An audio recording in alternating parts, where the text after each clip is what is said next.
Good morning, students. My name is Chitranjana. I am from Bharati College, BIT Durg, Assistant Professor at CSE Department. Today my topic is Mapping Constraints. Mapping Constraints एक data constraints है जो यह define करता है कि एक relationship में कितनी एंटिटीज दूसरे एंटिटी से संबंधित हो सकती है। यह उन रिलेशनशिप को आइडेंटिफाई करने में बहुत उपयोगी है जिसमें एक से ज़्यादा रिलेशनशिप शामिल होती है। दो एंटिटी सेट्स के साथ सिंपल बाइनरी रिलेशनशिप में चार संभव मैपिंग कार्डिनलिटी होती है जो कि निम्नलिखित है। फर्स्ट है 1 to 1, सेकेंड है 1 to many, थर्ड है many to 1 एंड फोर्थ है many to many। सबसे पहले हम देखेंगे कार्डिनलिटी कंस्ट्रेंट्स क्या होते हैं। यह एक एंटिटी है जिसे कंस्ट्रेंट्स को स्पेसिफाई करते हैं जो अन्य एंटिटी के प्रत्येक इंस्टेंस से जुड़ सकते हैं या उन्हें जुड़ा होना चाहिए। Cardinality constraints specifies the number of instances of one entity that can or must be associated with each instance of another entity. Mapping cardinality are most useful in describing binary relationship set, although they can contribute to the description of relationship sets that involve more than two entity set. Binary relationship को वर्णित करने में mapping cardinality सर्वाधिक उपयोगी होते हैं, हालांकि वह ऐसी रिलेशनशिप सेट के डिस्क्रिप्शन में योगदान दे सकते हैं जिसमें दो या दो से अधिक एंटिटी सेट शामिल हो। एंटिटी सेट ए और बी के बीच बाइनरी रिलेशनशिप सेट आर के लिए मैपिंग कार्डिनलिटी निम्न में से एक होने चाहिए।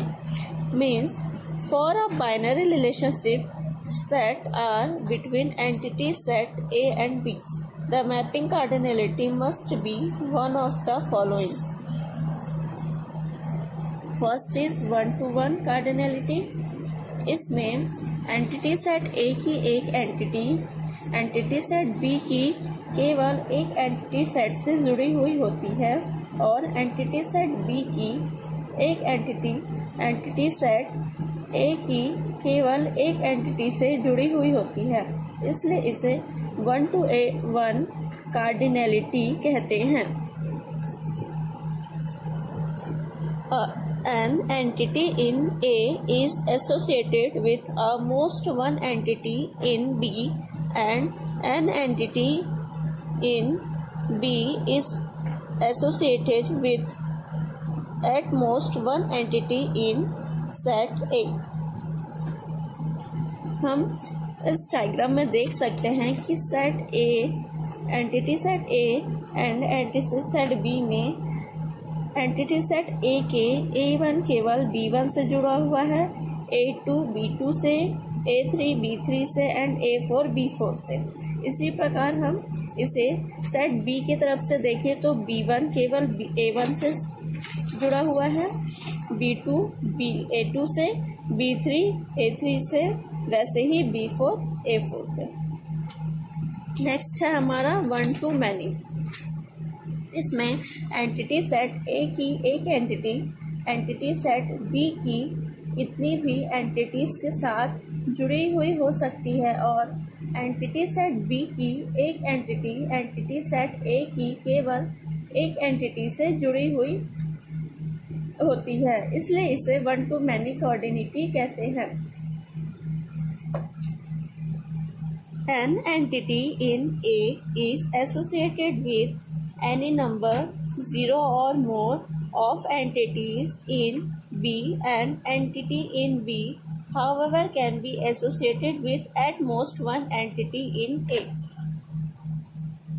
जैसे कि हम डायग्राम में देख सकते हैं, एंटिटी सेट ए के entities A1 entity set B के B1 तथा B2 से जुड़े हुए हैं तथा A2 B3 से and A3 B4 and B5 से। इसका मतलब यह है कि एंटिटी सेट ए के एंटिटीज एंटिटी सेट बी के एक से अधिक एंटिटीज के साथ जुड़े हुए हो सकते हैं। थर्ड है मैनी टू वन। इसमें एंटिटी सेट ए की एक एंटिटी सेट बी के केवल एक एंटिटी के साथ जुड़ी हुई हो सकती है और एंटिटी सेट बी की एक एंटिटी सेट बी ए के कितनी भी एंटिटीज के साथ जुड़ी हुई हो सकती है। An entity in A is associated with a most one entity in B. An entity in B, however, can be associated with any number of entities in A. जैसे हम डायग्राम में देख सकते हैं, entity set A entity set B के साथ entity set B के B1 entity set A के A2 और B2 के साथ जुड़े हुए हैं, वैसे ही एंटिटी सेट बी का एंटिटी B2 A3 के साथ और B3 A4 और A5 के साथ जुड़ा हुआ है।